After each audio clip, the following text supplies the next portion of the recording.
Good evening, everyone. Tonight we have an extra special guest. A few announcements up front. Hey, are you watching this and you're new to the channel? Why don't you hop on over to YouTube and subscribe? It does a heck of a lot for the channel. Give it a thumbs up. People are going to like it.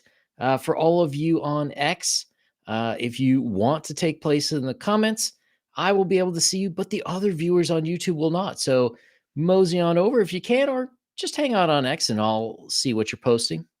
Uh, Tomorrow at a very special 3 p.m. in the afternoon time, we have Ed Jowett of Shades of Vengeance. He's going to be talking about a crowdfunder for a new tabletop role playing game called Ninja Sharks, where ninjas fight to save humans from the robots who have imprisoned them.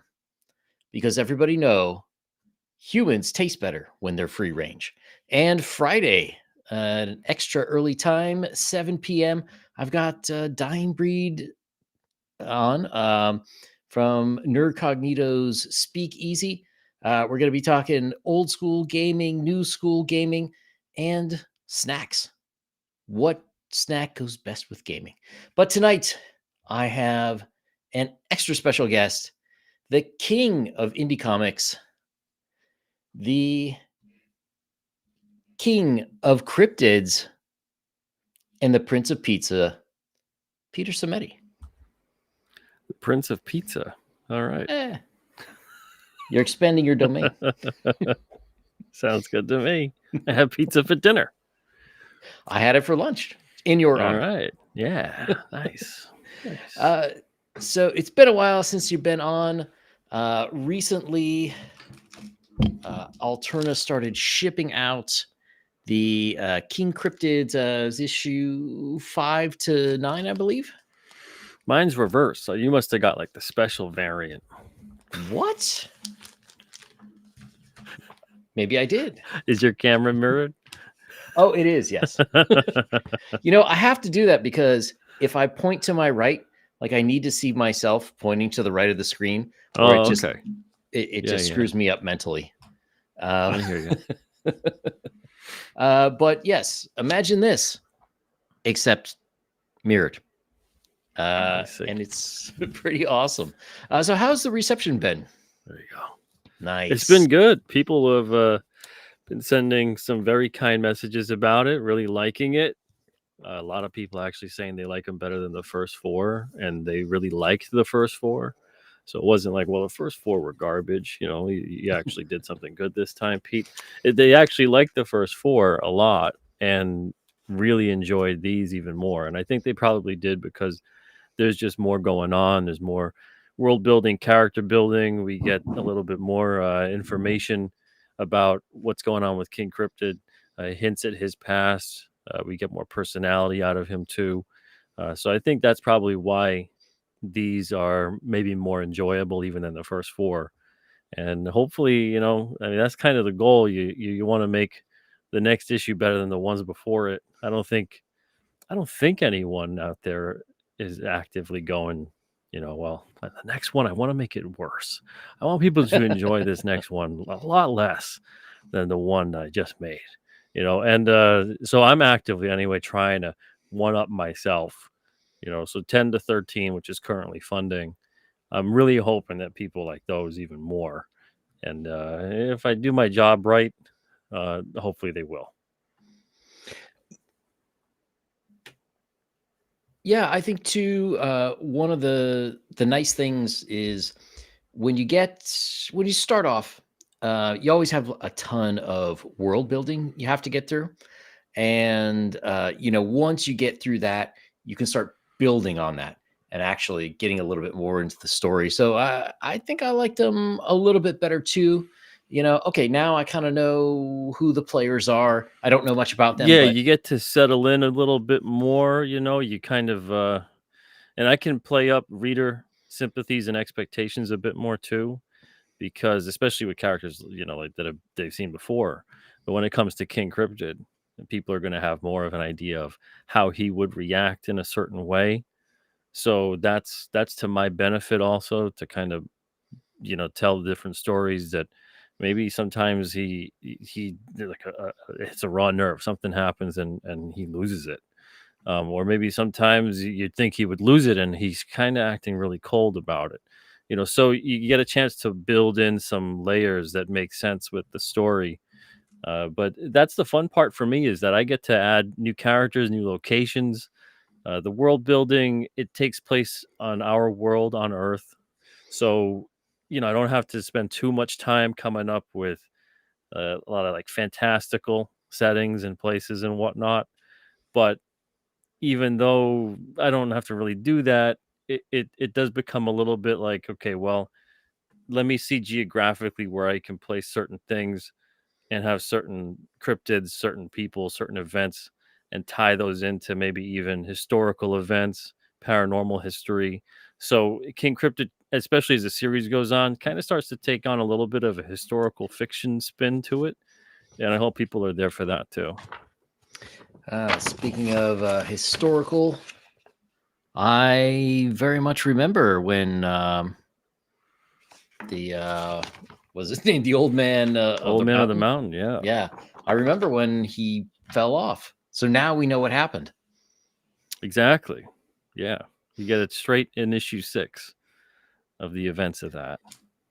And I like the variety of artists you have too.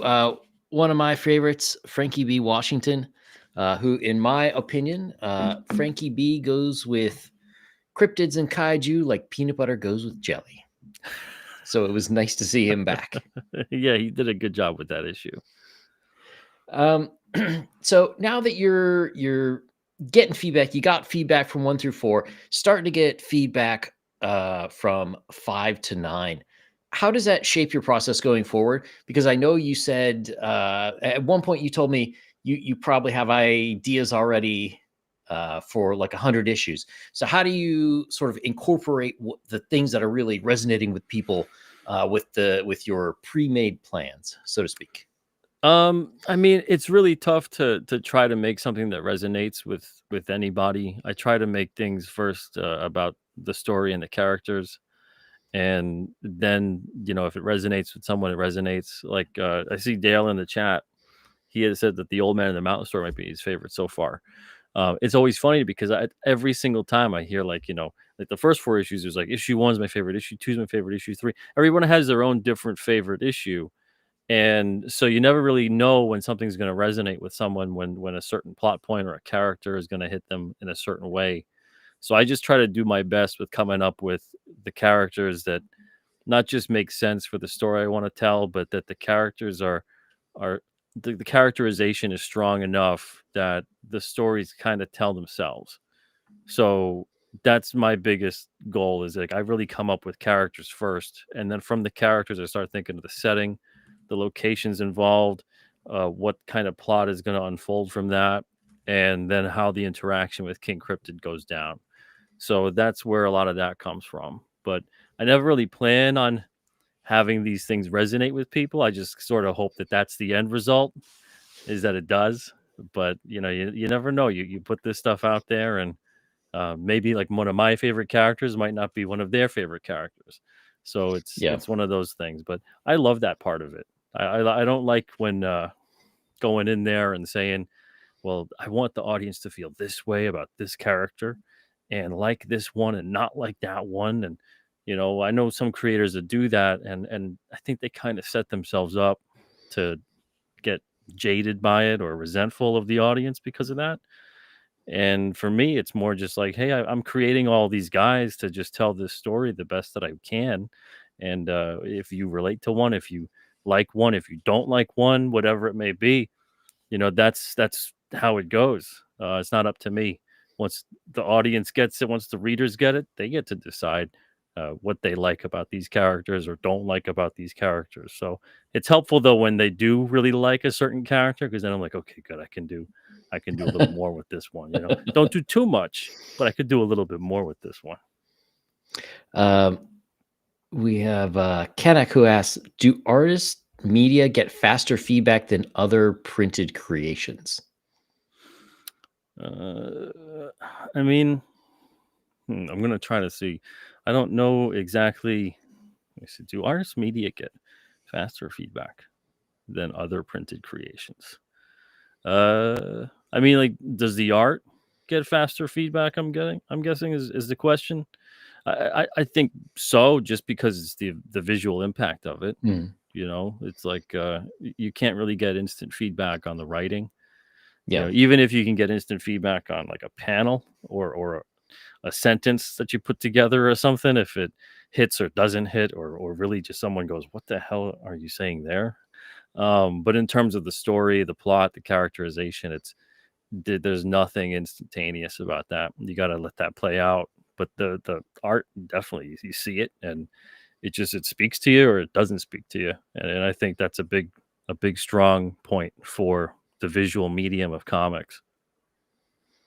Yeah, I think so. I do think that, too, comics traditionally, I think has faster, how would you say?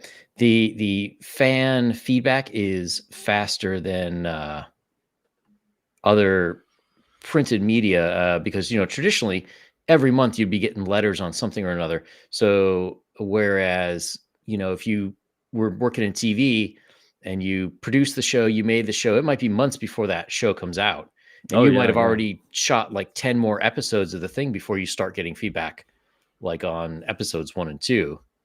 And if you're writing a book, a novel, let's say, um, you're not going to find out if people actually thought the butler did it until like 3 or 4 years when the next issue comes out. So I do think Yeah, that yeah. there is more of an immediacy, um, certainly in comics than in a lot of other medium. I mean, nowadays it seems like there's an immediacy on all kinds of feedback just because of the Yeah, instantaneous nature of social media. You know, I'm sure that it was a lot different when there wasn't such a thing. yeah, yeah, But for sure. yeah, I've definitely noticed, like, especially if you share. Like, I love sharing pages and art and whatnot, but way before we even go to print. You know, nothing spoilery or too spoilery anyway. But you get a chance to kind of gauge the audience on what they're thinking about certain things. But you kind of play with fire with that too, Hmm. depending on the mentality you have, because uh, I'm not really like this, but if you're prone to being too sensitive to the feedback, like they love it or they hate it or whatever it might be, and you really have your heart set on telling that story that way, and it needs to be told that way, that's how you envision it. And if something is like, you show a snippet of something and it doesn't give away the whole thing, but someone's like, that's really stupid. Like, that looks bad. This doesn't sound right. This doesn't make any sense. So you really have to be careful with putting that out there and understanding, okay, you're only giving people like a tip of the iceberg. You got to be confident enough to see it through.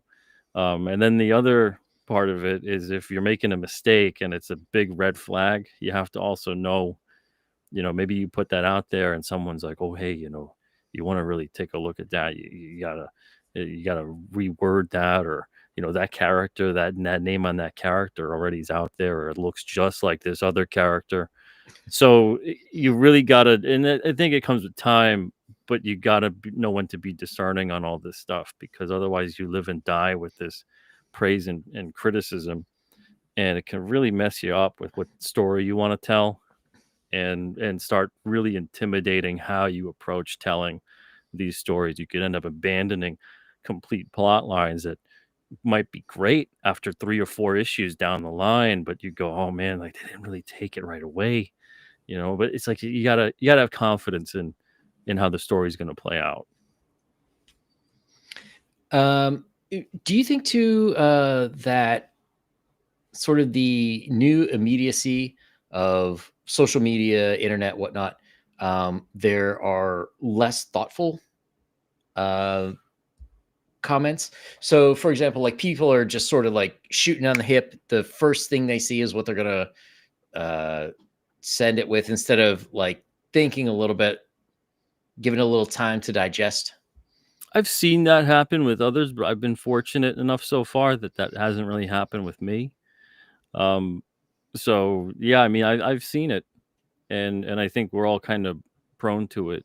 Sometimes I can't tell if it's engagement bait, where someone posts something up and you're like, Mhm. That's just begging for people to point out how horrible that is, or whatever."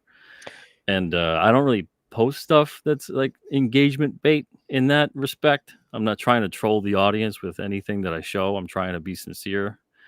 And so I haven't really experienced anything like that that I'm like, "Well, that person really they just kind of, word vomited their response." I usually get stuff if it is like a short and quick response, it's usually something positive. And when something is a critique or feedback to help, it's generally pretty thought out. So, it's a nice conversation with it. And I had like two or three of those kinds of conversations on the first four issues. And, I'll probably have more even as we go on. So I haven't had any of that yet. But yeah, I've definitely seen it. I've definitely seen it where I'm like, oh, yeah, guys, just calm down a little bit. It'll be okay. Um, so Al wonders, I'm curious if Pete uses an editor to help him tighten stories. My writing editing process is a little unorthodox, I guess, but if I had to say I use an editor, it'd be like the unsung hero of my wife. She's got a master's degree in English, so I'm Oh, blessed nice. to have that lying around to just be like, you think about this, And I'm always talking about the characters and the stories and whatnot. And there'll be some moments she's like, "Oh, it's better if you don't put that part in, or it's better if you, dive into that a bit more." But it's nothing too technical. And I've kind of learned a lot from her and her assessment of things. And then I've also learned a lot just from all the different stories I've helped out over the years as kind of the unseen, uncredited editor feedback person. I'm not precious about going into my stuff and saying like, okay, this has to be changed. That has to. I always take like maybe, So I'll explain my scripting process for those that don't know. I've said it before, but I'll say it again. So when I script something out, I'm giving it to the artist and I'm giving them the story and the scene by scene breakdown. So I'm just telling them the story, and I want them to visualize how they want to place it. I'm not giving them like hard dialogue and captions and camera angles and how many panels and all that stuff. I'm just explaining the story. And I offer the scripts on my campaign too, so people can see my weird unorthodox scripts that are more just like reading the storybook. And now things will kind of evolve through that process. If I have a very specific moment, I'll let the artist know. I'll even hint at dialogue and how the emotion should play out with a certain character so we can maximize it. But other than that, the artist gets like 80 to 85% visual creative freedom. And then it's just about them giving me the thumbnails, the pencils, all that. We do approval process through the stages of it. And then when I go in there and letter everything, because I'm blessed with that too. I'm lucky that I'm lettering and writing and editing and all that, because I don't have to hand it off to a letterer. So if I see that the artist did something great, I can actually go in there and say, okay, instead of, I thought I would put some more whatever, writing in here, but I don't really have to do that as much. Or the opposite. The visuals are really great. I could put something to juxtapose that. So I can put some writing and captions and whatever to either describe or punch up or tell a different side of the story or whatever. So my process, it doesn't end until it goes to the printer and it's finalized at that point. And even then I'll still see stuff and I'm like, oh, I should have said that instead. But it's printed now, so what are you going to do? But that's the thing, is that you got to eventually stop. And along the way, when I'm doing these various stages of things, I have enough time. I can kind of sit there and take a breather to go, okay, I'll tweak that. If I was under the gun of like a constant monthly kind of a deadline type of situation, it would definitely, I would need someone to get in there and like right away be able to be on top of me about that. But it's I recommend it all the time. There's people that get stuck in a rut with certain things. Mhm. Take a breather, get away from that for a day or two or whatever, and then come back to it with fresh eyes. You don't want to just sit there and and try to go, okay, I got to make this work. I got to make this work. What do I do? You're just going to get more and more frustrated with it, and it's going to get worse and worse. Yeah, I agree. So I do have one question though. Get get an editor has kind of been like things that I have said to a lot of people doing indie products over the years, especially when they're in the beginning stages. But my only caveat to that seems to be when people get an editor, it's always a literary editor, and they totally ignore the art editor.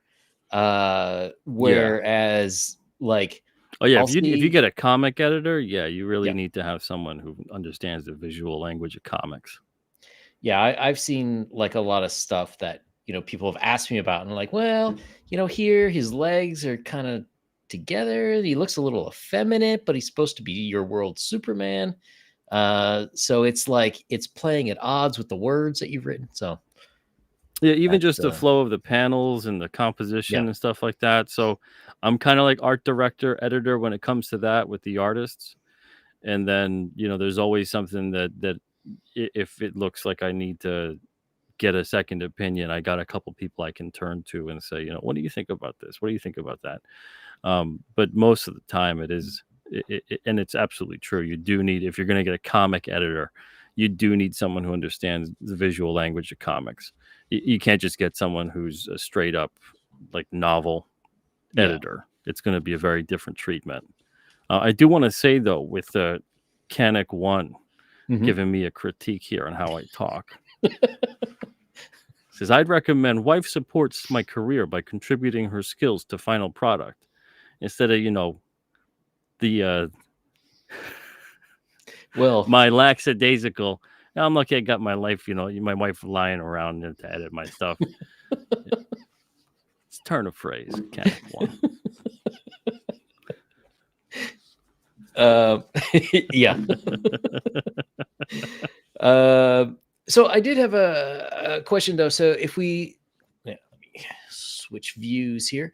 So if we take a look at the art, um, we have a lot of radically different styles of art going on between these four books, which in a lot of ways makes King Cryptid fairly unique. Um, because it's almost the way it plays out is almost like there are sort of sub stories within each 4 or 5 issue series that's coming out, and one artist will continue with that story. But when you start out, you were I think before King Cryptid probably best known for the chair, and you were known for doing a lot of artwork yourself. So did you start out by making like model sheets where you drew Yeah, out like this is what King Cryptid like, and then you pass it out to the artists and then they do their own interpretation? Or yeah, and I like some of that too. We try to stay consistent with a bunch of different things with it, but I also want the artists to give it their own feel of how they would interpret whatever to look the best it can, and then I have final approval over that. So I'm like, yeah, that works with what you're drawing, or that doesn't really work. Make it a little bit more like this. But yeah, it's definitely interesting. I think seeing people come up with their not necessarily their version of the characters, but like their interpretation through their style. And I think that's an important thing. I don't want the artist to necessarily draw like every other artist I put on there. Otherwise, I would just stick to like the one artist or just get artists who have very similar styles. Um, I'm always looking at the stories I have and going, okay, what kind of artist could really play up the angle I'm looking for, the emotional angle, the character expressions, the character design, the setting. Is this an artist who's really good with cities? Is this an artist that's really good with the forest, nature, that kind of a thing? Is this an artist that could draw kids? I mentioned this before. A lot of artists are terrific when they comes to drawing kids. It's horrifying. kids and They just horses? look like shrunken adults, shrunken, tiny, wrinkly adults. There's some really great artists out there that when they draw children, though, they have they have so many jarring lines. These kids aged beyond their years. So like for the issues that we have, a lot of the kids in the stories are so far 3, 8, and 11. That's Alex Jovich, and he does a really great job with the variations of the ages. But he does a great job with the kids and having expressions and the dynamics and just the body, the proportions, things like that. Yeah, and so we're gonna have different artists, but they're gonna be played to their strengths. I don't want because that's the thing. If you don't play an artist to their strengths, a very capable artist is going to look horrible on a certain story. So, when I'm putting through different stories like horror or sci-fi or action, adventure, superhero, whatever I'm playing up in the themes or the genre of that story, I want to make sure I'm getting the right artist for it. And so far, so good. I haven't had anybody go, "Wow, that guy was." You don't put him on that kind of story anymore. What was going on there? So we'll see as time goes on. But and also, I'm kind of getting my stable, my little bullpen of King Cryptid artists together of who I want to work with consistently, maybe who I'll bring in once in a while, maybe who'll do like a back cover or whatever, because we get the front and the back covers on the Mhm. books. So it's nice getting together, these various artists to kind of not just maybe stick with a character or go with a certain type of story, but to actually be able to have this rotating lineup to help create the series. So Kanik, getting off the wife subject, asks, do you market to collectors or story followers who read through for ongoing storylines? I'm always marketing and talking to the reader. I think we've in comics we've put too much emphasis on collectability for collectability's sake. Like if it's collectible because something important happened, that's one thing. You know, if it's collectible because X cover is rarer among the other covers, I hate that. I know there's some people that like that. Good for Yeah. them. I'm not gonna say like that shouldn't happen, but I'm personally not into that. I'm about like the story and the characters and as things unfold. Certain events occur that make an issue more important and then henceforth more valuable.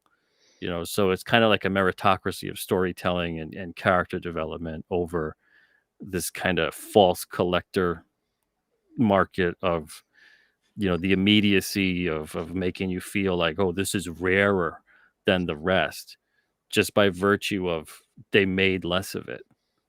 And so I don't really play that up. If that happens, that happens. This is independent small press comics as it is, so it's like, I go lower than what I'm doing, and I might as well just make like 2 or 3 and call it a day. So it's one of those, if you're putting out 500 to 1,000 of these, I'm not sitting there going, that's a selling point on the rarity of that. If this ever Yeah. blows up, if this the comic book gods bestow upon me that this is the next Teenage Mutant Ninja Turtles, then yeah, that's gonna be crazy that you only made like 1,000 or 2,000 of these, and people have like that few of it and whatever it is. But I'm not thinking about that. I'm thinking about how do I tell the best story to the people who are reading this, and I emphasize that. And if you're into collecting different covers, these all come with 2 covers. So you're already ahead of the game. Yeah.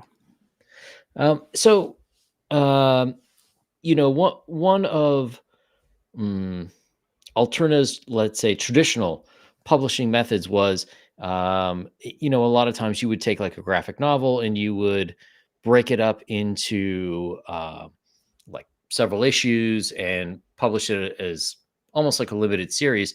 King Cryptid and Blood Realm are really the two that have become long-staying, continuous series with Alterna. How's that working out for you? Are you liking the way that sort of long, uh, how would you say it? Long form and like no particular ending in sight format works as opposed to publishing smaller collected pieces? I love it. I love it. I wish we could have done that from the start. We did so many different things with the publishing lineup because that was what the industry dictated. That's what retail dictates. That's what distribution dictates. The format being kind of closer to being either a mini series, a graphic novel trade, that kind of thing, and not really big on the ongoing. The retail buy-in on an ongoing series, even when we were with distribution, it was always significantly less. It was like 30 to 40% less. If you had, because you had to specify what you were doing. Was it a mini series? Was it a one shot? Was it a graphic novel? Was it ongoing? And any time it was ongoing, it didn't matter if the book looked great, sounded great, or had readership. It was always less sales, always. It's kind of like once you start getting further away from that number one in the distribution market, uh, the sales go with it, and it's not across the board, but it's definitely more the rule than the exception. Mhm. But I love doing the ongoing. I love milestone numbering. I want to get to number 10 is like the first milestone to me on this. So it's going to be a king size issue. So it's going to be like about 40 pages of story, bigger Wow. than the average issue. When we get to like 25, that'll be like the next milestone for me. And we'll do something fun for that, make it another bigger issue. So I want to get to all these milestone numberings. When I got into comics, I'm reading like issue 345 of something or whatever. And it's like, I don't care that it's that. Mhm. If anything, if I enjoyed it, like the reason I'm going for it is because the cover speaks to me. The story sounds good because I can see what's going on the cover, and the visual and the writing on the cover, and maybe I look a couple pages or whatever, look pretty solid. And then after I'm done reading it, even when I was a kid, it would be like, oh, okay, this is issue 300 something or whatever. That means if I like this, I have all these other ones I can try to track down. So it was like an exciting thing. It wasn't this daunting thing to me.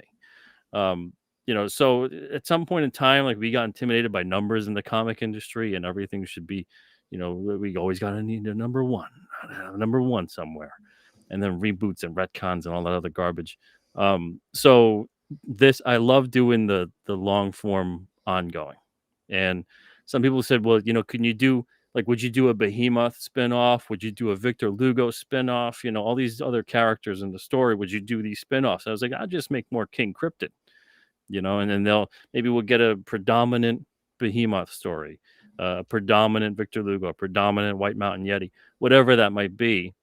uh, my storytelling is way closer to like the Bronze Age level of Mhm. comics. I think it's that compressed storytelling. Do a lot with a single issue. Have the complete story in an issue, but then also have elements that carry out. And you have a continuity. You have a subplot. You have all these other things that tie together eventually. So if you're a knowledgeable reader, which King Cryptid readers are the most knowledgeable that there are, of course, and also the best looking, that's how it is. They got the best taste. So they're going to go in there and they're going to pick up these books and they're going to catch on to like, oh yeah, that. And then that character name sounds kind of like this other. I wonder if they're connected, and I like the theorizing. I like seeing that happen. Sometime I'll be like, yeah, wink, wink. You want to keep an eye on that. Other times I'll just be like, oh no, maybe a coincidence. It's all a part of the fun of just trying to not give all the secrets away, to have some of those surprises there for the readers when they're finally unveiled. So Brian asks, Pete, will we ever see an issue from Preston Acevedo? His back cover was awesome, and his art on Testament was amazing. So, are you going to announce here today that he will be doing issues 12 through 20? Well, 10 to 13 are already we already got artists for those. Preston did a great job, but it's funny because he made that as just like a fun piece to sell at an art auction, and I saw it and I was like, could I have that as a back cover? I'll pay you a little bit of something for it, and you just send me the file. And so he sent that my way, and he did a great job with it. When it comes to artists and things like that, I don't try to plan too far ahead. Like, I have a lot of people that I have in mind, but I don't try to plan too far ahead because schedules change, Yeah. things kind of move around, and then something happens, maybe the artist's career takes off or they got their own stuff going on, and then all of a sudden they're not available at all anymore. And that's happened like once or twice with some of the people I've been looking at with different issues for King Cryptid for the first 9. I had to be like, oh well, they're really busy. There's no way they're getting any time for this. And then there's other things too of like, well, do I have the right story for this person? So there's all different things to take into consideration. So I don't like saying yes or no about any of that stuff. Keep it a surprise and a fun thing. So down the line, if you see something and you're like, oh, cool, that person's going to be on that story. Nice. Yeah, I mean that is one thing that a lot of people don't realize about the economics of doing indie comics is, it's not like when Marvel could have Jim Lee under contract to do X number of issues per year. The margins are so thin. You have to take people when you can get them, and Yeah. you also have to hope. Well, it sounds terrible, but in some ways you have to hope that they don't blow up so you can still afford them. Yeah. Yeah. Um, You got to play fast and loose with it. And then there's also like, you gotta get people who are gonna be able to hit the deadlines you need them to hit, because as soon as things start going awry, it's like a slow moving train wreck, and it's like everything starts going, and then all of a sudden now you're like a year late or whatever. yeah. So there's a lot of different factors that come into play. You got to get people who are easy to work with, they're reliable, you can afford to actually work with them, and there's room in the schedule that they have that they can work with you. And then you got to, of course, number one, you got to have the right story for them. So there's a lot of factors in there. I'd love to say that I could get every single person I want to work with all the time, and it's just not going to happen. But yeah, I don't like to necessarily get into that nitty gritty aspect of things because there's so many moving parts to it. Yeah. I think perhaps the most important question tonight, King Cryptid swimsuit issue, when? Well, we are eventually going to have an issue off the coast of Gloucester in Massachusetts. Oh, nice. In the water. We got a sea serpent out there. So, if you want to take that to be a swimsuit issue, you can. So is Broog more of a board shorts or like banana hammock kind of cryptid? Brug is he's more like what is he? He's just skinny dipping. He's just letting it all fly. You know. Going commando. Yeah, he's like swimmer beware. You coming in here, you're gonna get a face full of Brug. Yeah, he's an interesting fella. So I was wondering now, we had talked before if there are going to be things outside of cryptids. So cryptids are creatures which we don't know exist but may exist, theoretically possible, and they sort of get lumped in with garden variety monsters. But you had also mentioned at one point aliens. Yeah, yeah. And if I can get this to show, I probably can't see it, but the last line of The issue back cover 8. to that is kind of almost like a next page in a way. Mhm. You know, uh, it's a of what's to come in issue 11 anyway. so how much do you keep up with the UFO lore, and how much how much of that specifically do you like to incorporate in your work? I keep up with a unhealthy amount of it.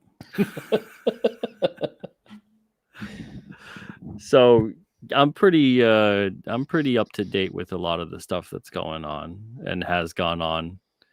And it's the same thing with all of this sort of stuff, whether it's cryptids, mythology. There's going to be all kinds of different things. Going to be like ancient cultures. There's all kinds of stuff that's going to work its way into King Cryptid.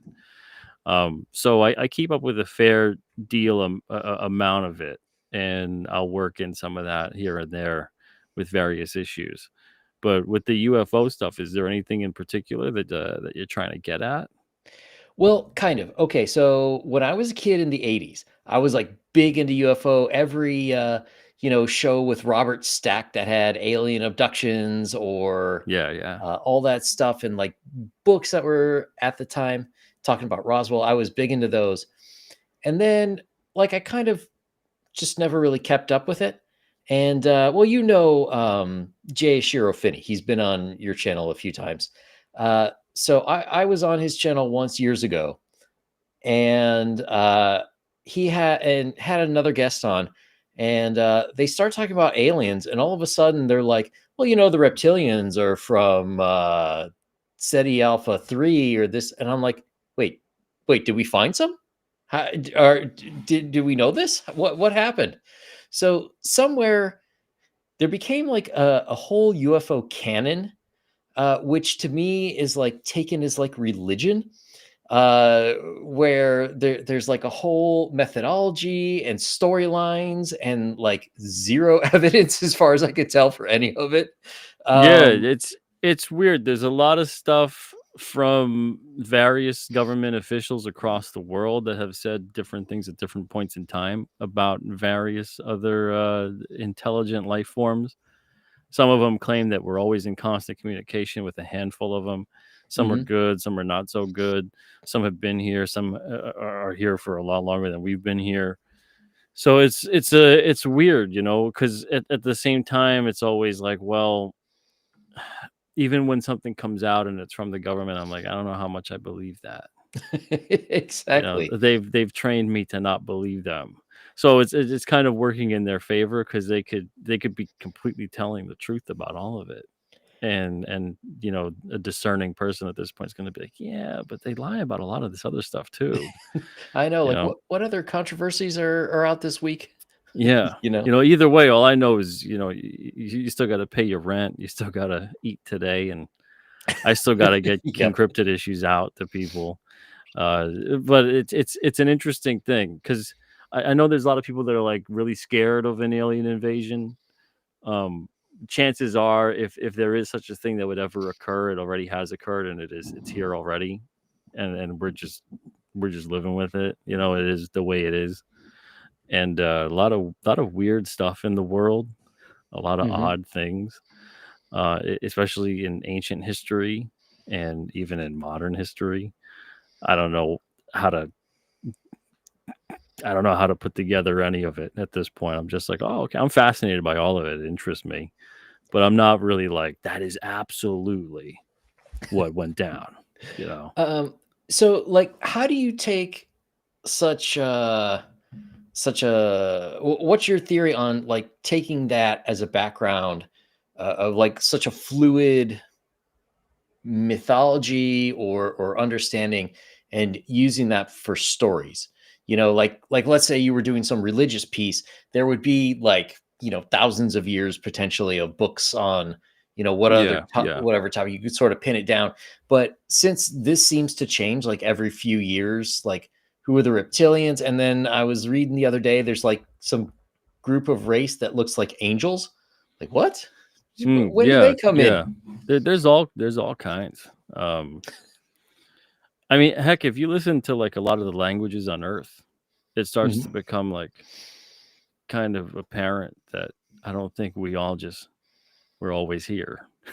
It just seems like at some point in time, people came from somewhere and settled, and that's what derived the language and everything else. Because some of it just sounds just you can make out words and inflection and things like that from certain languages. And then other languages, it's just like you're like, what? How do I spell that? And I'm not trying to make fun. I'm fascinated by how is that something you understand? Because and that has to be just something built in. That has to be something that's not just taught. There just has to be something that it just like a switch goes off. It's like instinctual, and you can understand and learn that language so well. There's so many different things that there's so many similarities across the board, especially if you go back to ancient cultures. So when I'm kind of diving into all this stuff, it's fun to play around with some of it. Some of it I'll stick a bit closer to what's been researched and divulged to say that yes, this is the course of events, this is how they did it, this is whatever. But there's a lot of room to kind of have fun with it. There's a lot of room to get in there and maybe make a sidestep and be like, well, this other faction did this and believed in that, so and kind of have a fiction on top of the maybe fiction, maybe not fiction. Because that's the thing with all this stuff, legend, myth, whatever you want to call it, there's always like some kernel of truth. There's always like something there. And whether that turned and then blew up into something more, or whether it really actually stuck to it and we just think it's so fantastical, there's no possible way that that could be the truth. Like, there's so many things we're just not going to know about. There's so many things that have happened that there's just an oral history of it. There's lost in translation. There's revisions. There's different power structures that came in and then completely destroyed it and turned it into something else. Whatever it may be, like every single thing that we think about with this stuff has been so altered and kind of story told, Hmm. and really built off of maybe something that happened. Because even the idea of like ruling by divine right, Hmm. imagine you go in the grocery store one day and someone's like, "Hello, people. I am here to rule you. I have divine right. Like I have descended from dragons. The Unless cucumbers there's are a mine. dragon next to this dude, you're gonna be like, this guy's nuts." Yep. So at some point in time, it just seems like something somewhere, someone did something or something occurred or whatever had happened to make people think like, wow, these people are like, they're above us. Like they know something, they have something, they have some kind of power, some kind of whatever, for us to think like they should rule. They should rule over us. They're more powerful, they're more superior than us. Like that's a weird, consistent thing across a lot of civilizations over millennia. So, I'm fascinated again. I'm by all of it. I'm fascinated by it, and I'll take little bits in this and that, whatever, put in the story. But it's all funny to me how people will be like, "That's exactly how it went down," and I'm like, "We don't really know that, though. You can't say that. You can't see like that's exactly it. Like maybe, yeah, maybe. I don't know. The truth is like there's a lot of things like we just kind of take a really good guess, and a lot of it we go, yeah, that sounds plausible based on the way that we've seen things in the world within our lifespan. But there's so many things, obviously, where we're like, I mean, we're all technically one step away from just living it as a cargo cult and people being like, Yeah. I put together this pile of sticks. Why don't I have Wi Fi? Why isn't the Wi-Fi getting to my Leaf computer? It's like, yeah, maybe you can make it look like maybe you can make some clay and fashion it to look like it. You draw your little screen out. Doesn't Yeah. mean that it's going to work because you don't know what's on the inside. And there's a lot of technology that's like that, where like, so if an alien craft crashed down or whatever, maybe you can figure out how to reverse engineer some of it, but you don't know how or why or all the little bells and whistles and intricacies of the whole thing. Like we would never know. We'd have to literally have someone come down and explain it to us. We'd have to have somebody show us. Because that's the other part. It's Yeah. like someone, if you go back far enough, it's like, who showed you how to do this? You can't just be like, I learned it from watching you. Okay, well, then who did you watch? It's got to be like, Yeah. let's go back more and more and more. Because it isn't going to be like, well, that big T Rex taught me how to make this, big fire here. Like something along the way, some divine spark, some higher authority, some ancient alien. I have no idea. But it's like if you keep going back and back and back, it seems like it's a really interesting, almost unanswerable question. And it's fun Hmm. at this point in time to kind of hypothesize. Yeah. No, I definitely agree with that. Oh, it's a good question. Will we get a Claremont level space adventure in King Cryptid one day between the Anunnaki and reptilian people? Well, not maybe necessarily the Anunnaki and reptilian people, but um, there's definitely going to be. King Cryptid he branches out. He has a long history. He's like 500 plus years old, and he wasn't always in New England. So I'll say that. So there's a lot of stuff to touch upon with him being at various places of the world over the course of the 500 or so years. Other than that, though, we're going to eventually see him go off world. He's going to have different kinds of adventures to this place, that place, the other place. I don't want to be too specific and spoil too many things. But there's a lot of different moving parts to the story and to the cosmic level that things can go to in King Cryptid. But it always kind of goes back to his little corner of the world, his little neck of the woods. And that's the heart of the story, is that he's just one dude trying to do as much as he can in the time that he has, because he doesn't know why the hell he's even immortal at this point. He doesn't know why he can't really die. Like, he can die, but he still kind of can't really die.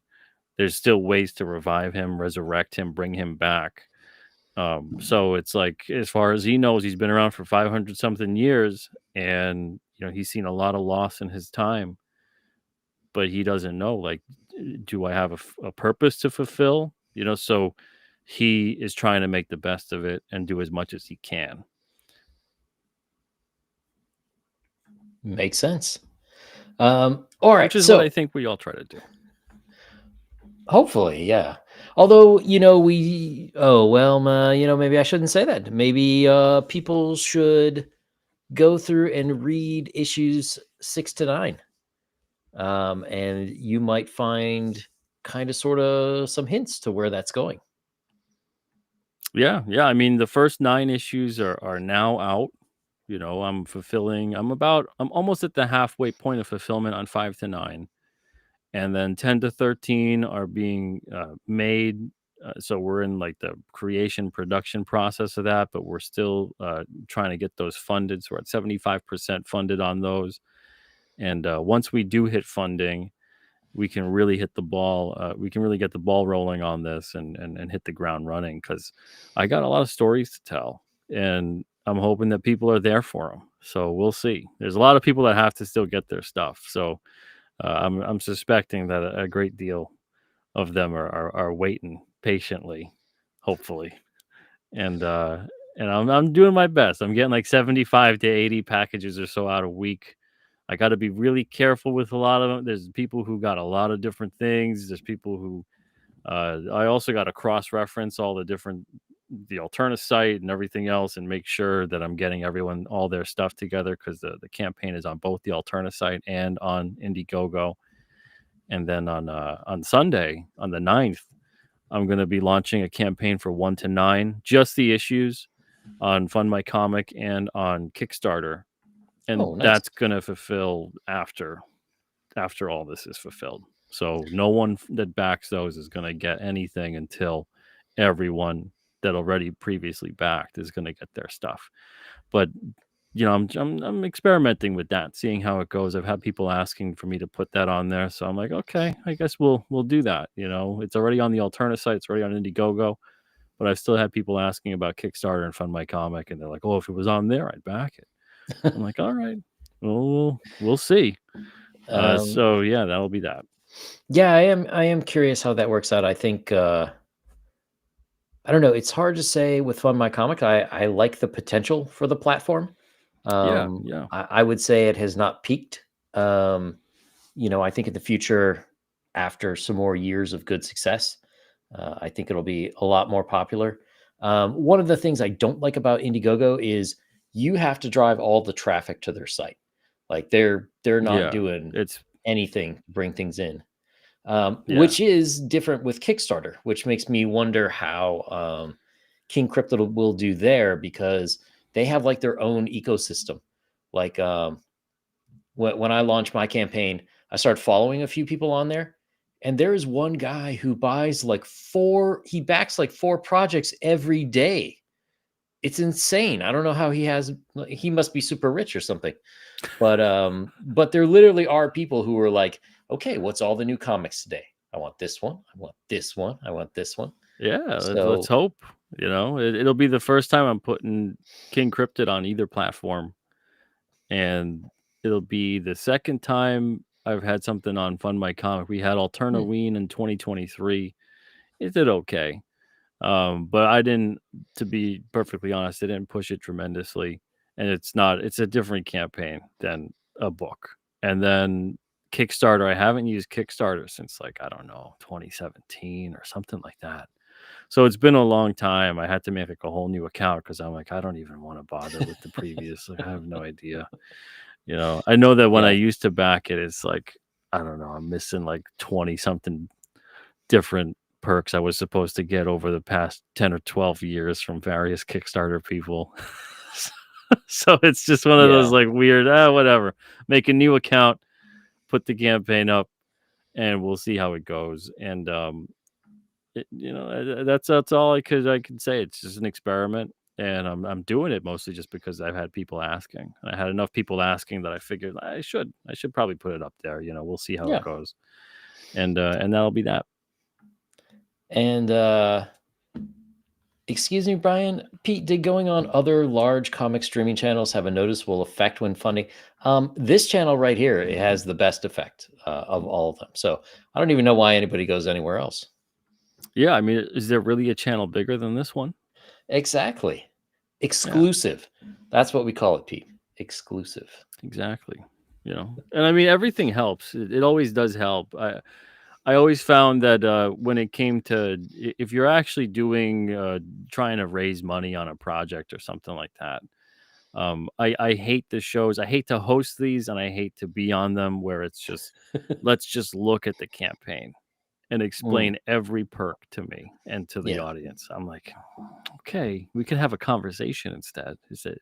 No, you're here to just explain and sell things.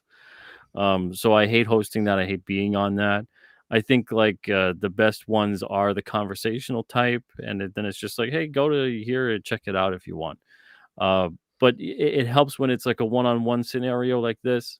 I think if it's like a group Yeah. setting thing, that doesn't really tend to help. It really there's so many factors with it. It's another one of those questions where I'm like, yeah, it really depends. It really depends, like whose channel you're on, what you're talking about, how engaging is the conversation, all that kind of stuff. There's so many variables to it. You could be on like a huge channel, and if the whole conversation it just makes no sense. It doesn't have anything to do with what you're doing. It's not engaging at all. You're not going to get anybody that really backs. It's going to just turn into like, okay, well, we know about that guy. The next guy to come along, let's see who that is. But there's so many things that go into this. So, and I don't. That's the thing. I don't go on to shows anymore trying to be like, oh, I hope I make some money tonight going on this show. I'm just looking to have a fun conversation and a good time, and talk to the people in the chat too. That's pretty much it. So while we're conversating, tell us a little bit about King Cryptid 10 to 13. Now, I know that the events of the Blood Moon crossover are going to happen at some point. Do they happen Yeah, Blood between? Moon Mhm. takes place between 9 and 10. Okay, Yeah, so so when people we would have Blood Moon first, and then they'll have 10 to 13. so when we get to 10, King Cryptid's going to be dealing sort of with the aftermath of that, and Yeah, um, 10 specifically, because there's something that goes down in the Blood Moon graphic novel crossover, and that's between King Cryptid and the Blood Realm series. There's something that happens there where when King Cryptid gets back to Earth, spoiler alert, he obviously gets back to Earth. The series continues. Um, he's caught between dimensions, like his mind and his heart, his essence is caught between dimensions, because that's the thing is he's transported through a different dimension to go to Mordrin in Blood Realm. And when he comes back, there's a part of him that is caught there, and a part of there that comes back with him, Mm. and that's what gives birth to Killer King. Killer King is kind of like this demonic manifestation of a lot of the feral. I don't want to give too much, but I'm trying to use my words carefully here because there's things in the story. There's kind of like it's like a demonic manifestation of a lot of the evil, a lot of the bad, a lot of the darker side of King Cryptid, especially because he is a cursed being. He used to be a human being, and he was Hmm. cursed with his own kind of demonic presence. And then that moonstone that he has, that he got after about 100 or so years, he got it from this shaman, Black Moon, gave him this cosmic moonstone, and it restored his humanity to be prevalent, but it just kind of quieted the demonic feral side of King Cryptid. But he can't turn back to a human, nothing like that. But because of this moonstone, he's kind of his powers and his feral side it kind of is tapped into the phases of the moon, and the moonstone is powered by the moon's light, and it has to be specifically our moon with specifically our sun. So blood moon, there's things that happen because it's not our moon, it's not our sun that shines on that world. It's different. It kind of taps into something that he didn't know he had, because how would he'd never left earth prior to that. So when he comes back, there's stuff that he deals with, and a nightmarish world starts to take place because of Killer King, who is kind of running around more or less. Like he's living in the subconscious of King Cryptid, and he's running around as King Cryptid sleeps. And eventually the Mm. worlds collide, and King Cryptid awakes to a nightmarish world around him, fashioned by Killer King. So he's got to figure out a way to get his world restored, take care of this Killer King guy, and also try to literally battle his own demons. So that's why we need this king-sized issue. We need more pages to tell this story, and Kier Covington's going to be the artist on it, and I'm going to be coloring Nice. it. So I color both issue 10 and 12. 11 Oh, has Alex Jovich as the artist. 12 has Bill Mouse, and 13 we see Christian Rossi come back, and that's going to be predominantly a Behemoth issue. We kind of see what Behemoth has really been up to the past 12 issues. We saw him a lot in issue 1. We see him a little bit in one of the new issues, one of 5 to 9. Don't want to spoil it just yet. And then we see him really in 13. We see a lot of kind of kind of his origin, essentially. And then it's a very tragic, horrific origin, and we see what Victor Lugo has been doing to play his part in that. So there's a lot of stuff there. Behemoth, that what he finds out, it sends him in a blind rage, and he wants to kill King Cryptid. And so some people very might be cool. going like, why does he want to kill King Cryptid? Because they were buddies after issue 1. But the things that he finds out, it makes him want to go beeline right for King Cryptid, not Victor Lugo. He get to him, but he wants to go right for King Cryptid. So it's like, well, what happened? Why him? And we'll Uh, find out. So if Killer King is sort of the evil otherworld manifestations of King Cryptid, goatee or no goatee? No goatee. He's Oh, color scheme is kind of a little bit of a different offset. He's all blood soaked red. Um, he's got a paler bluish face, and he doesn't have a moonstone. He's a bit bigger. He's about a foot bigger than him, and oh, he's about 100 pounds or so heavier than him. So he's a bigger, stronger, more powerful enemy, and he gets his power derived from the sun. So he's kind of like Bizarro King Cryptid in some ways. So very cool. and there's going to be different elements here as to how King Cryptid's going to have to figure out how to tackle this guy. But by doing so, he's going to have to learn some things about himself because he doesn't remember a lot. He doesn't remember a whole hell of a lot actually about his time as a human being and the process that occurred to him. It kind of is like a lot of that got cut off. He has glimpses, he has feelings about his past life, but it's not like he's got a clear cut image. He remembers his name because that's what even Black Moon said, that this is your name. This is the legend of you.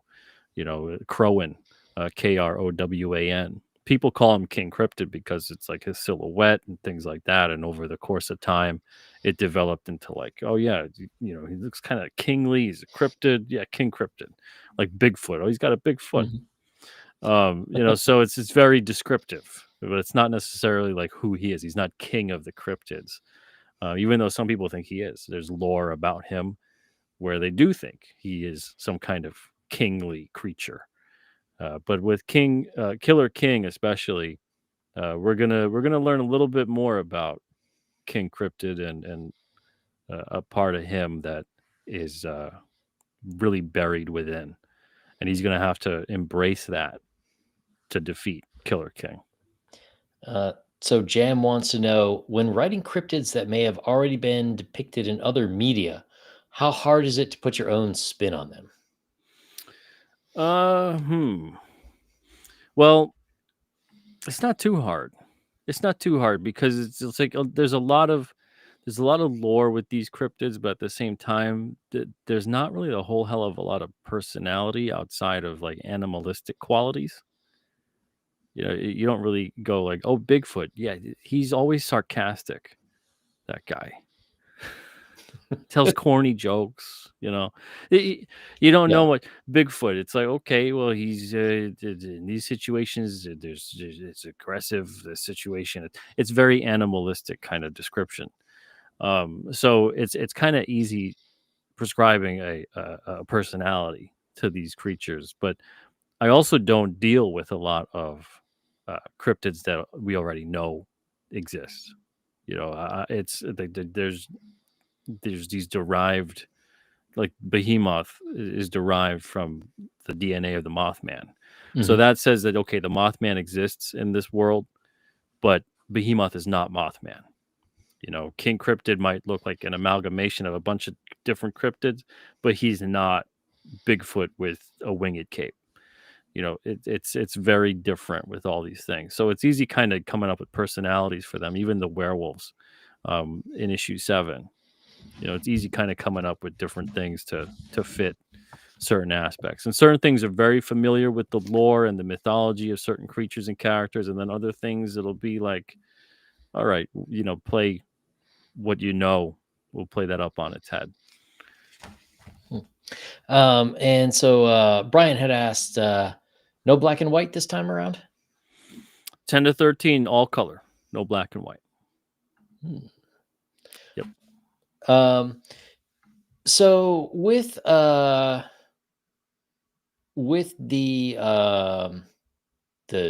new campaign for 10 to 13, um what so we can get it on Indiegogo, we can get it on alterna.com.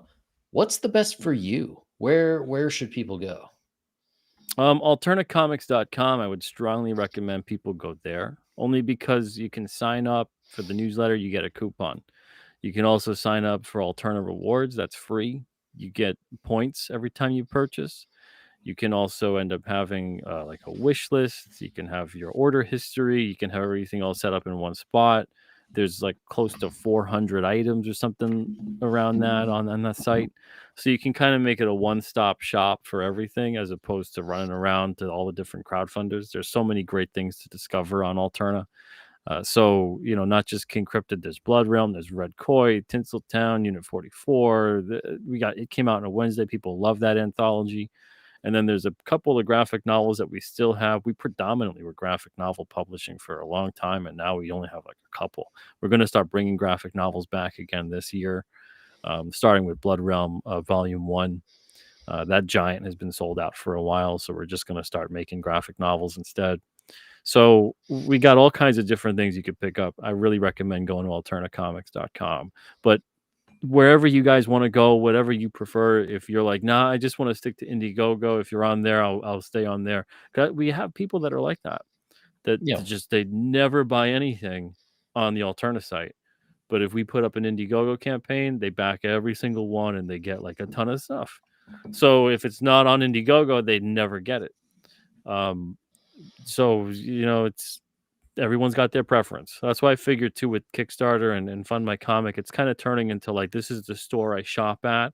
Hmm. If your book isn't at that store, then I'm not getting it. But if it is, then I'll get it. So some people are like that with these various platforms. So we'll see how it goes. Yeah, I honestly think part of it is like they have a credit card stored in there, and it's like, Yeah, okay, yeah. I just have to pick one click. And then I do know that some people like the veneer of safety. Um, Not that they're necessarily saying that you are a bad dude, but with smaller sites, third party sites, even my own, people sometimes wonder like, oh, is something going to happen to my credit card information, this or that, and they sort of prefer the larger sites, which Yeah. Whatever the whatever. reason is, I get it. But So yeah, so mhm. that's why I appreciate when people tell me though, if they're like, "Oh, well, if it was over here, I would get it." It's like, hey, whatever your reason is, that's what your reason is. But thanks for letting me know, and if I can get on there, I will. Have you thought about going either even further with distribution, not necessarily to back to like whatever replaces diamond, I was gonna say we but can't really go back to diamond.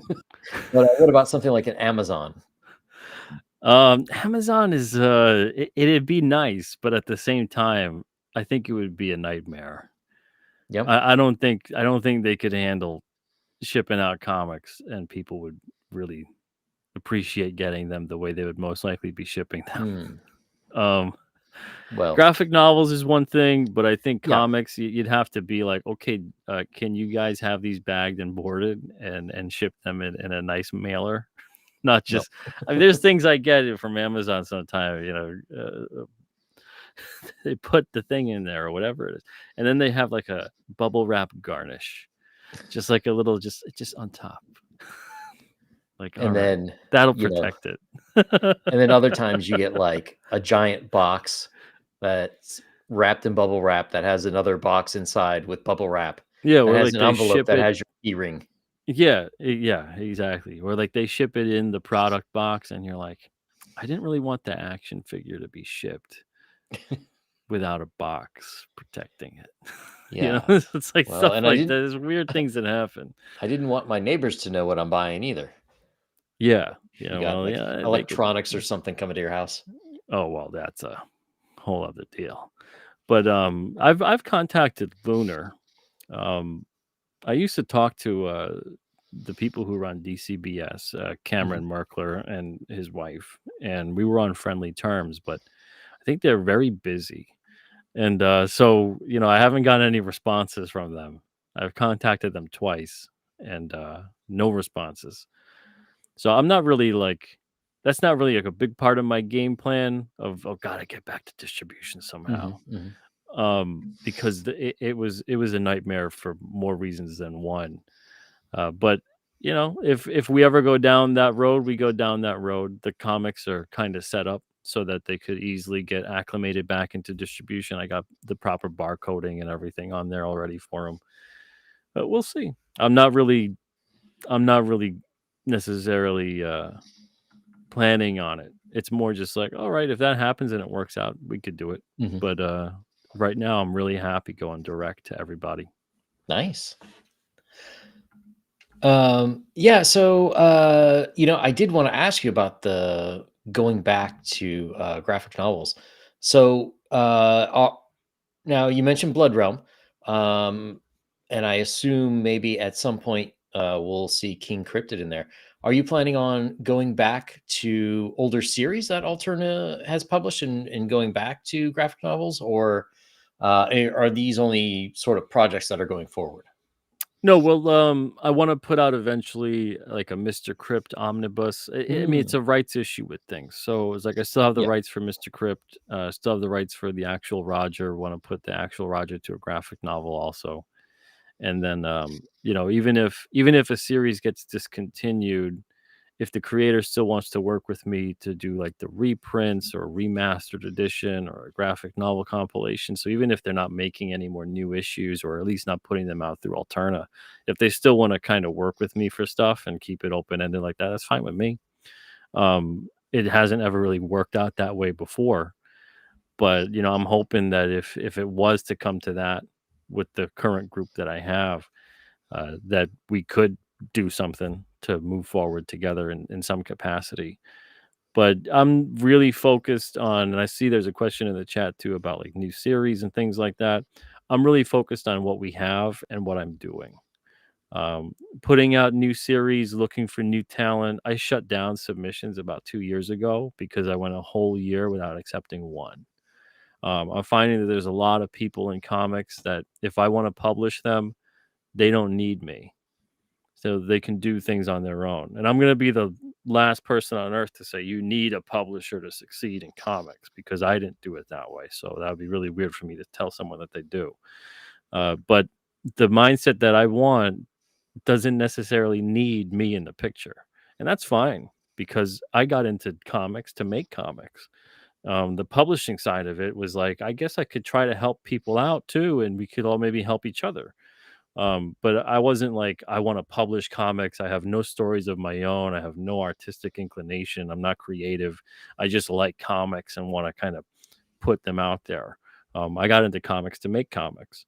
So I'd rather have that take up most of my time than being the person who's like, let me sink more of my time and money into someone who probably doesn't deserve it. And that's been, unfortunately, the vast majority of people I've published over the 19 years. I'd say probably like 90% of who I've published, I look back and I'm like, I really shouldn't have put so much time and money into that person.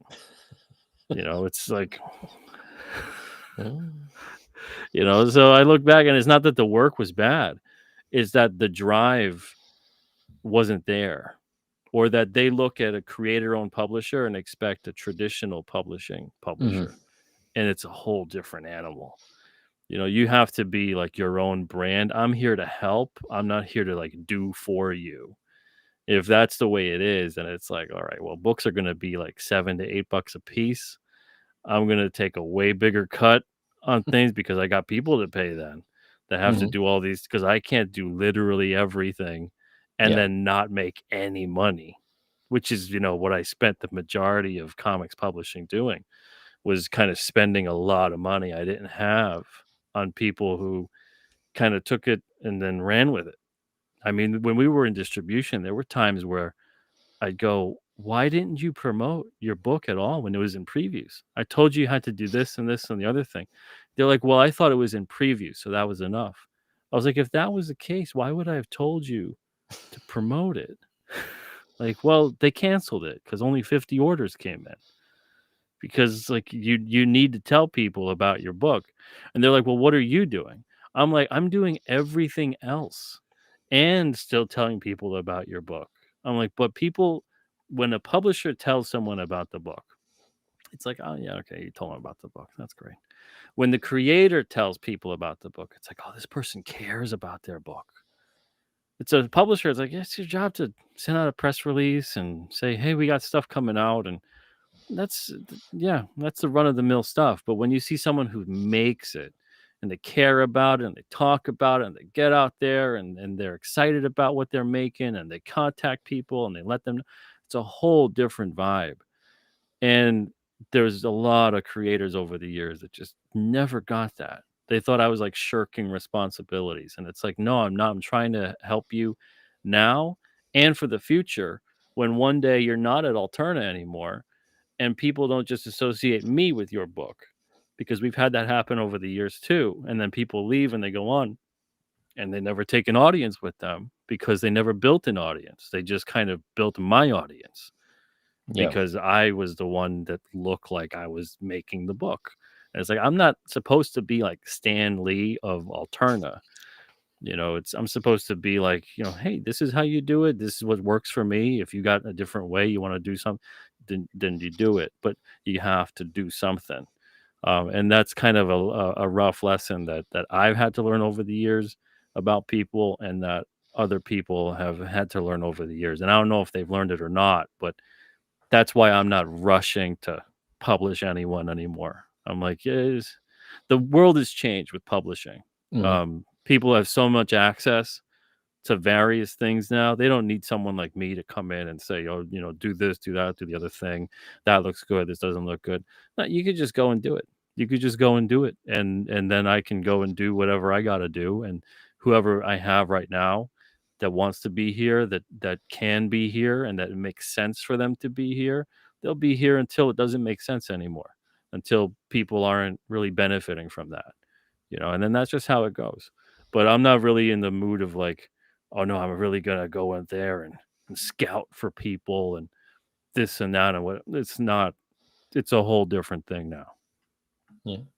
Um, Brian asks, Red Koi graphic novel, and can you give us a rundown of the active titles? Oh yeah. Okay. So Red Koi graphic novel. Right now, Tyler's working on finishing up the rest of the series. So he's got like I think 5 or 6 more issues to go. Oh, And I think he's done with like 1 or 2. oh, So nice. he's got like 3 or 4 issues left. And then so once he's done with that, we'll put the issues out so everybody can have like the 12 or 13 issue series, however it is he wants to do it. And then that'll be released as a graphic novel, like a big collection. And that'll be over the course of the next couple of years or whatever. As far as the other question goes with the rundown of current active titles, right now we've got, of course, King Cryptid. It came out on a Wednesday, and this is what the issues are on. So King Cryptid is currently funding 10 to 13. Uh, it came out on a Wednesday, is on issue 21. 22 is going to be coming out eventually soon. We got Unit 44, that's on issue 10. Blood Realm is on technically it's on issue 18. He's got to fulfill that. I got to get that printed, and that'll all happen after King Cryptid's all set and done. So he's got a lot of issues for his series, Rob. And then we got Tinseltown, which is right now the second mini series is done. I'm still uncertain with what's going on with the third. It's up in the air with that, but I consider that still an active title. And then we've got Red Koi, which I just talked about how the update is with that. So we've got like 7 or so titles uh, in terms of what's active, what's out there, what's being worked on. And, hopefully it stays that way, but things change. That's the one thing that I've seen over 19 years is things change. Uh, Jan wants to know, will graphic novels be like traditional trade paperbacks or more like alternate giants? No, they'd be more like, traditional, graphic novels. They'd be the size of our single issues. In the past, we've done, like, 6 by 9. In the early days, the sizing was all over the place because distribution kept being like, "Try this size, maybe this size will work, that size," and we were kinda just like, I'm like 22, I'm like, "Whatever, you guys know more than me." We had book market distribution, we had diamond distribution, and both of them would say, "This size works, that size works, this go for that, try that." And eventually it was just like, I'm just doing 6 by 9, 6 by 9. And so we just did 6 by 9 for the longest time. But now with this relaunch sort of thing with the graphic novels, we'll just do them the size of the alternate issues and then leave it that way. And it'll have like a nice cardstock cover, and it'll have like a silk coated interior.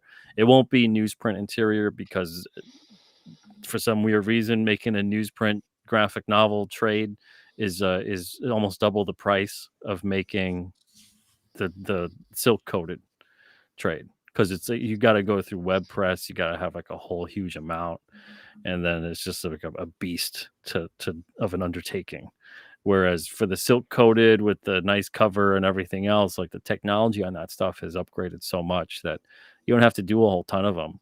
And so you can still keep costs relatively low and inventory kind of low too, and still make a really nice book. So we'll have like this upgraded kind of premium paper stock thing going on for the trades and graphic novels coming out. Nice. So you mentioned, it has been a while since you've taken submissions for books being published, but are you still taking submissions for it came out on a Wednesday? Oh yeah, we still take submissions for that. Yeah, so you can go right to the Alterna site and go to the it came out on a Wednesday title drop down, and then you can click on that, and there's a submission part for that. So yeah, we're still taking short story submissions, and those are between 1 to 10 pages. Nice. Um, all right. Well, you have been up quite a long time, I think. Um, so pretty much focusing on uh, the titles that you have, getting the graphics novels going. Anything else we can expect to see from Alterna coming up?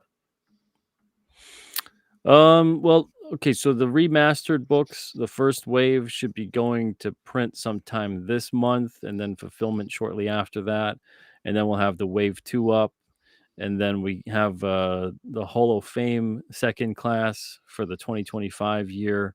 We've got 4 of those. That's probably going to launch sometime around April or so. We got Rob's Blood Realm issues 15 to 18. That's going to start fulfillment probably like a month and a half. And then we've got Blood Moon fulfilling around the summertime. And we've got another King Cryptid campaign in the fall. Once 10 to 13 fulfill. So I want to have like probably 4 issues again for the next King Cryptid campaign. So we'll do like 14 to 17. And I think Rob wants to do another Blood Realm campaign this year too for like 3 more issues, I think he said. Wow. So he's really moving on those. So yeah, he's gonna get to issue 20 this year, which is gonna be cool for him. I hope he's got something fun planned in some way. He probably does. But yeah, so we want to get that Blood Realm graphic novel out this year as well. Maybe the actual Roger graphic novel too. It depends what kind of time I'm looking at in terms of getting whatever going. And then just the usual stuff that we do every year around like September. We do Alternaween and things like that. So we'll see. A Nice. lot of stuff going on. That's why it's like, something new. I'm like, man, I don't even have like a moment to breathe. All right. Well, thanks for coming by, everyone. If you haven't yet, sign up on Yang Yan Zhao's channel at Yang Yan Zhao 4 on both YouTube, and follow me over on Twitter for my witty takes on whatever I'm taking on. So we've got 2 more guests this week talking about gaming. Next week we will be back with talking comics and probably gaming. We'll see who actually nails down a time for next week. Yeah, But see how tough that is, even for just something like this, right? it's like the bane of my existence. Herding the cats. Not herding. Not like herding them, like HUR. HERD. You know? But thanks for coming, Pete. Hopefully we'll have you back on before too long. Yeah, sure. It's always good. Always good being on here. Thank you, man. And we'll see you guys tomorrow afternoon, 3 o'clock. Shark Ninjas.